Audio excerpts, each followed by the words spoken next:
5월 29일 저녁 SBS 그것이 알고 싶다 프로그램에서 손정민 씨 사건 편이 방영되었죠.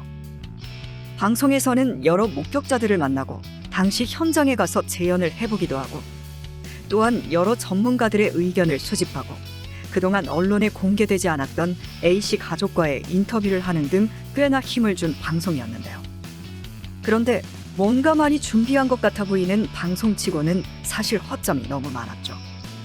오히려 너무 편파적으로 사건을 다룬 것이 아니냐는 비난의 목소리가 커지고 있는데요.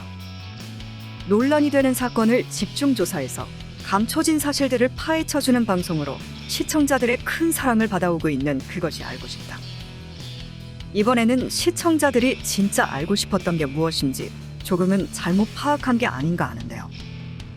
오늘 뉴페 이슈에서는 그 아래 이번 방송에서 논란이 되고 있는 부분들에 대해 정리해드릴까 합니다.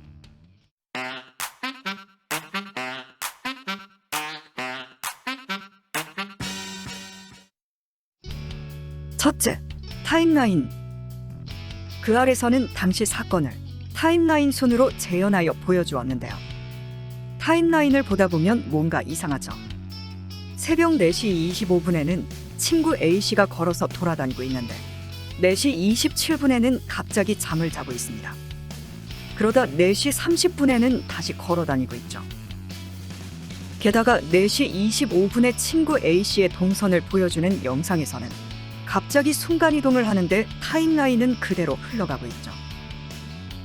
실제 뉴스A의 원본 영상에서는 순간이동한 위치에 도착한 시간은 4시 32분이라고 합니다. 7분가량의 시간이 사라진 것이죠.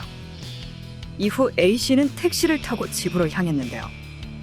시청자들은 집 도착 시간을 4시 50분으로 맞추기 위한 의도적 편집이 아니냐는 의혹도 제기되고 있습니다. 이를 단순히 편집 과정에서 타임라인을 잘못 표기한 것이다 라고 볼 수도 있지만 그 타임라인에 맞춰서 당시 전체적 상황을 재현하고 설명해주는 방송에서 시간 체크가 잘못되어 제작되었다는 것은 치명적인 오점이라는 비판을 받고 있습니다. 둘째, 편파적 편집. 그 아래서는 이번 방송에서 전체적으로 타살 가능성이 없다라는 데에만 초점을 두고 방송을 진행하였다는 평이 많은데요. 이런 평을 받고 있는 데는 편파적인 편집도 한몫을 하고 있습니다. 본래 친구 A씨가 정민 씨와 수약속을 잡는 카톡은 위 사진이 원본 내용인데요. 그 아래서는 이 카톡 내용을 그대로 내보내지 않고 굳이 다른 대화 내용에 있었던 A바락이라는 내용을 가져와 짜집기해서 이렇게 바꾸어서 내보냅니다. 옐로 카드를 드는 이모티콘을 보내며 부정적인 태도를 보였던 정민 씨의 반응을 완전히 긍정적인 반응을 보였던 것처럼 바꾼 것이죠. 또한 A씨의 가족이 한강에 도착해 약 20분가량 정민 씨를 찾는 CCTV 장면이 있었죠. 방송에서는 이를 A군 가족은 한강에 도착해 돗자리 부근 편의점, 나들목 등 주변을 돌아다녔지만 찾을 수 없자 정민맘에게 전화를 했습니다. 라고 묘사하죠. 하지만 실제 CCTV 장면을 보면 A씨는 자신이 앞장서서 담을 넘고 공원 쪽을 지나 아버지와 함께 강가 쪽을 바라보며 강 앞쪽에서만 10여 분 넘게 머물러 있죠.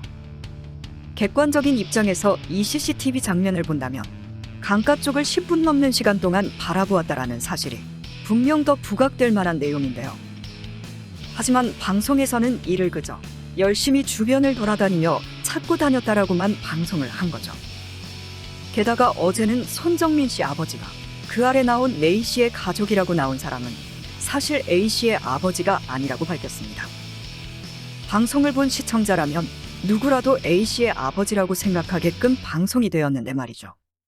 심지어 기자들도 아버지라고 기사를 쏟아냈었죠. 또한 녹취 음성에서 정민 씨라고 언급된 부분은 사실 정민 씨를 언급하는 것이 아닌 다른 친구 엑스민 씨를 언급하는 부분을 짜집기 한 것이라고 주장하고 있는데 이것이 만약 사실이라면 그알 측의 악의적인 편파 편집인 것이죠. 셋째, 전문가들. 그 아래서는 여러 범죄 전문가들을 섭외하여 자문을 구합니다. 전문가들은 모두 타살의 가능성은 없다는데 의견을 모으죠. 그런데 잘 들어보면 이들이 말하고 있는 내용은 누군가가 계획적이고 의도적으로 살인을 한 것으로는 보여지지 않는다. 누군가가 직접적으로 상해를 입히고 피해자를 강물에 빠뜨린 것으로 보여지진 않는다. 라는 주장인데요. 공개된 장소에서 범행을 계획했을 리가 없으며 범행 동기도 없다.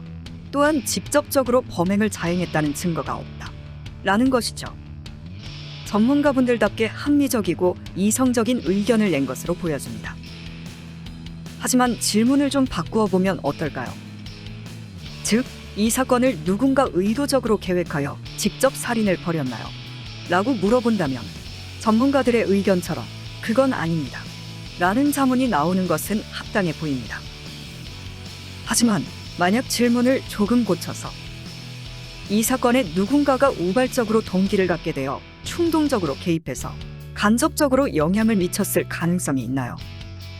라고 물어본다면 충분히 다른 의견을 들어볼 수 있지 않았을까요? 또한 사건의 의혹을 가지고 의견을 피력하는 전문 프로파일러도 분명히 있었는데 그들의 자문은 방송 내용에 전혀 포함되지 않았죠. 의견이 갈리고 있는 한 사건에 대해 분명 다른 주장을 하고 있는 전문가들의 의견은 완전히 배제하고 한쪽 의견으로 동일한 주장을 하고 있는 전문가들만 섭외한 것도 방송 프로그램에서 편파적인 방향성을 띈 것이 아니냐는 비난도 받고 있습니다. 그 아래서는 이번 사건을 다루면서 관계자들의 자문과 실제 현장에서의 재연 등을 통해 여러 의혹들을 풀어주기도 하였습니다. 강제로 누군가를 강물에 빠뜨리기는 힘든 지형구조, 갑자기 깊어지는 수심, 발이 푹푹 빠지는 토양 등 실제 현장에서 재연해보며 시청자들이 가질 수 있었던 의혹들을 어느 정도 풀어주었는데요. 그런데 또 논란이 되고 있는 다른 의문점들에 대해서는 언급을 피했죠.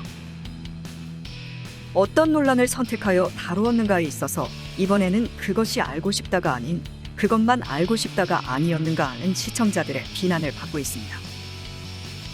그 알이 방영된 다음 날인 어제 5월 30일 친구 A씨의 핸드폰이 환경미 화원에게 습득되어 어제 인수된 후 조사에 착수했다는 발표가 나온 가운데 시청자들의 귀추가 주목되고 있습니다.